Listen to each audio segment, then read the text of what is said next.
सबसे पहले सलाम करो, फिर लोगों से कलाम करो, आदत सबकी बन जाए इतना सलाम. نن خو د سکول ډېره د وخته چوټي شوه خو چې سر ځان دی روډ ته ورسوم اوس به مې پلار راشي چې سایکل راولي چې کور ته پې ورسم.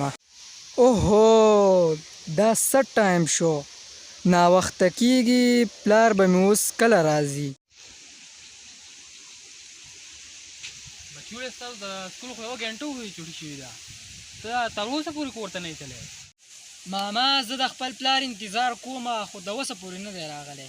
خو دا راته ووایه که نه چې ستاسو د جمعې په ورځ د دې سکول دومره وختي چوټې ولې کېږي.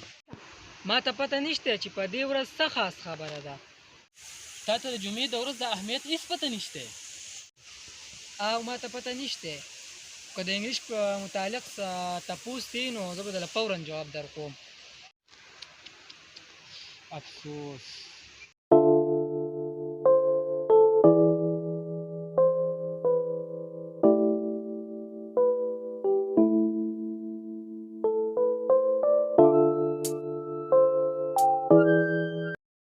سوري بچیا نن دا باندې لږ ناوخته شو.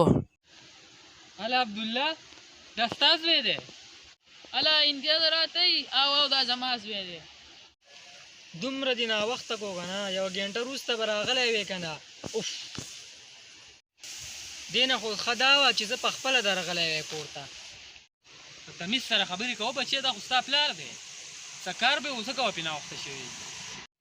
نو ده ته پته نشته چې په ټایم ځان رسول پکار دي. دا هره ورځ داسې ناوخته راځي په ما باندې ناوخته کېږي. بچیا نن دا باندې کارونه سیوا شوي نو په دې وجې ناوخته راغلم. زه د سایکل ته وخېږه او زه پیاده درځم. मेरी नस्ल का है ये अलमिया कि वो मीडिया की शिकार है. मेरी नस्ल का है ये अलमिया कि वो मीडिया की शिकार है. ماشاءالله زوی خو د ښه قابل دی خو د غصې نه لږ تیز دی او ماشاءالله ښه غټ ټیخی پکې دی. او که نه د اول نه مې په ښه سکولونو پرایویټ سکولونو کې داخل کړی دی. په یو څه باندې انګلیش وایي او په بعضې وخت کې د دې انګلیش زما په سمج کې نه راځي.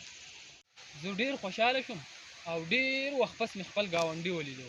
د کله نه چې کډه ولیده نو بیا دې طرف ته اډو راغلی نه او بیا څه ټایم چکر راولګوه که نه نو بیا به ګپ ولګوو. صحیح ده؟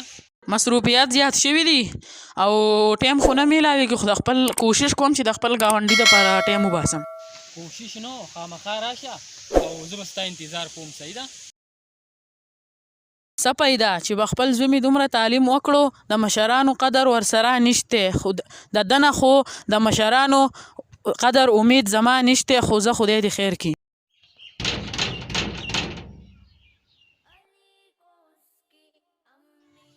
जी मामा जब सोए ماشومه امتیاز ته اواز که ورته وایه عبدالله راغلی.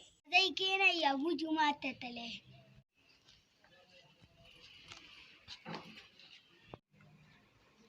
هغې ماما دې کېنه اوس کابو راشي ماجي را اوبه وڅښئ. بچیه کېنه زه دا اوبه وڅښم. ماما جي را اوبه وڅښئ زه نه کېنم.